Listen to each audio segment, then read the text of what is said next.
What's going on, everybody? Welcome back to Blitz Sports Media. My name is Ryan Linkletter. Today, we are talking about the biggest second-year breakouts heading into the 2025 football season. Now, this isn't going to be a video about how Brian Thomas Jr. could elevate his play to wide receiver one, or even a player like Marvin Harrison Jr. taking a step forward. I'm taking a look at these deeper names that nobody's talking about later in drafts, middle to late, not going to say late, but middle to late in drafts that could take a big step forward in 2025 and provide a very, very valuable fantasy asset for us. Taking a look at our first player here, it is going to be Trey Benson. Benson is coming off a season where he only totaled 63 carries for 291 yards and a touchdown and only had 6 receptions on the year, resulting in a 3.6 points per game campaign. Not necessarily inspiring, but he was a third round pick heading into last year. Now he's entering year two for the Arizona Cardinals. We all know that James Conner has had a lengthy injury history and has missed more than 3 games in a majority of his seasons of his NFL career. Last year felt like an anomaly where James Conner played almost every single game and everybody's Trey Benson sleeper breakout pick never materialized, resulting in a pretty rough season from Trey Benson and a lot of sour taste in fantasy managers' mouths. Now, heading into this year, I think he's even better than he was last year. I wasn't necessarily on the train that he would be that guy last year, but I think this year it's even more of a 1-2 tandem. Head coach Jonathan Gannon mentioned that we have two starting running backs in our backfield when referring to James Conner and Trey Benson. Benson coming out of college ran a 4.39 40. He ranked 47th among running backs since 1987 among RAS scores. He's an elite athlete. He still averaged 4.6 yards per carry last year, despite limited work. And I think in 2025, it's an expectation that his workload is going to increase. Now, he does need James Conner to miss some time to truly cash in as a potential high end RB2 with weekly RB1 upside. But I think with the Cardinals potentially deploying a two running back scheme, he's an absolute steal right now where he's being drafted. I think Trey Benson has the athleticism, has the talent to really cash in despite if James Conner is on the field. I think Benson is a viable player. And even if Conner misses, that's best case scenario. And you get Trey Benson as your RB1 or RB2 in your lineups, which is nice to see. The second player, Keon Coleman here, another player that didn't necessarily live up to the lofty expectations that we had upon him heading into last fantasy football season.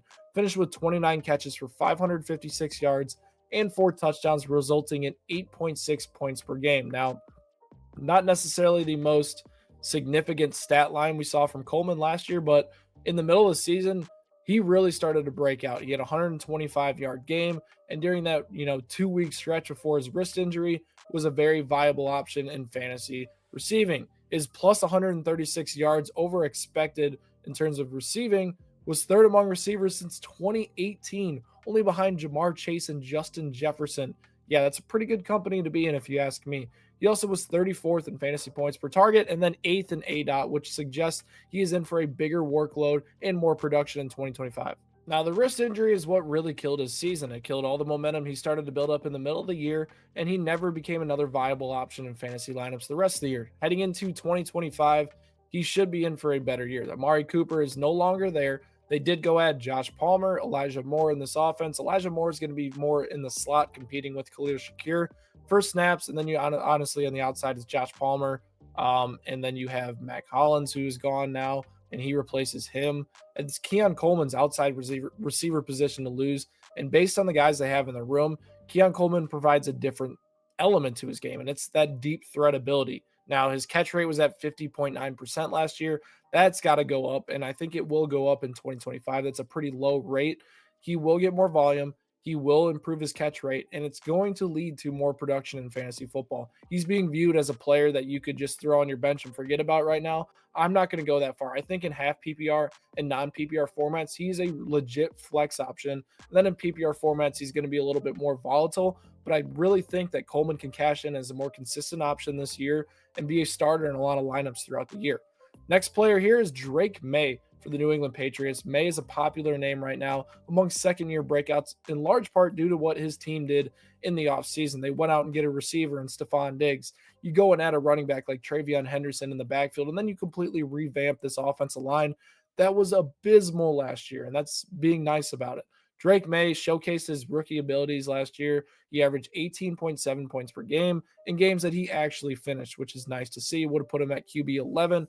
Last year, he had 421 rushing yards at 7.8 yards per carry and a 10.79% scramble rate, which would have outpaced Josh Allen. Maye is so good because he has that elite rushing upside.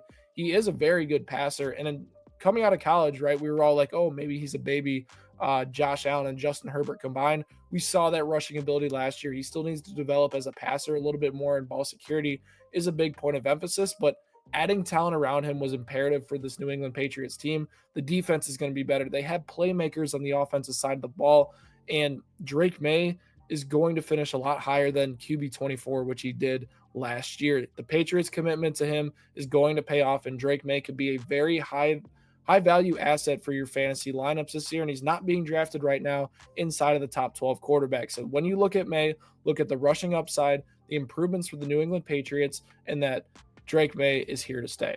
Our fourth player here, JJ McCarthy. Now, JJ McCarthy is coming off of a season where he did not play, and he had a very, very impressive preseason.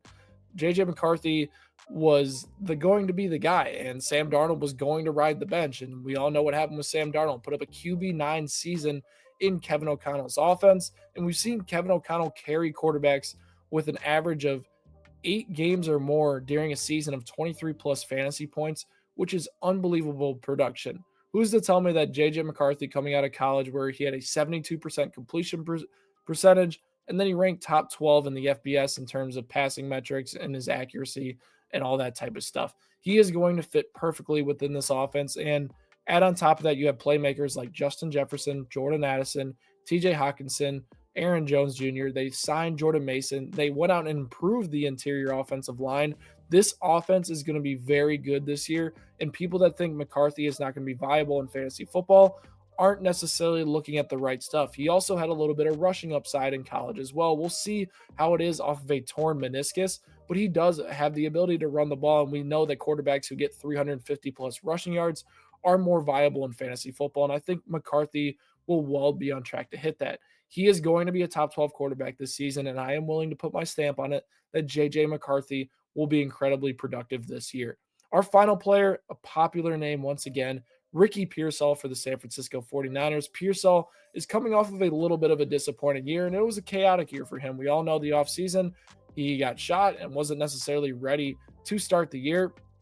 After that point, it took a long time for him to get involved and to be consistent in this 49ers offense. But over the final 2 weeks of the year, he stepped up big time. He had a 21.7% target share, 30.4% first read share, 2.84 yards per route run, and he was within the top 15 wide receivers in both of those weeks. Now, the offense sees Deebo Samuel gone. They have some other changes in there, and they're going to be healthy this year. The 49ers are a prime bounce-back team, and their fantasy players are going to be the biggest benefit of it. Also works for Pearsall is that he's a slot receiver. He is going to play inside the slot where Deebo mostly operated, and Brandon Ayuk and Juwan Jennings are going to fight on the outside for who's going to get more touches over there. Kyle Shanahan is going to be able to manufacture Pearsall different touches, and honestly, he kind of reminds me of what Mohamed Sanu was in Matt Ryan's MVP season. He can be a very viable flex option this year, and he might even be higher than that to start the year with Brandon Ayuk being out. Could be a solid trade asset. Remember that when it's trade time. But I think Ricky Pearsall is an athletic player who they drafted in the first round, and they're going to implement him more and more into this offense. And his snaps are not going to go down because he plays in the slot outside of those guys, and he is a player that you need to look out for in 2025. If you guys are looking for more breakouts and advice all season long, make sure you check out our membership packages. We have a free community you can join as well. And if you're looking for personal draft help and other stuff, make sure you check out those memberships. If you're interested, make sure you hit that subscribe button for more Blitz fantasy football content, and I will catch you guys next time.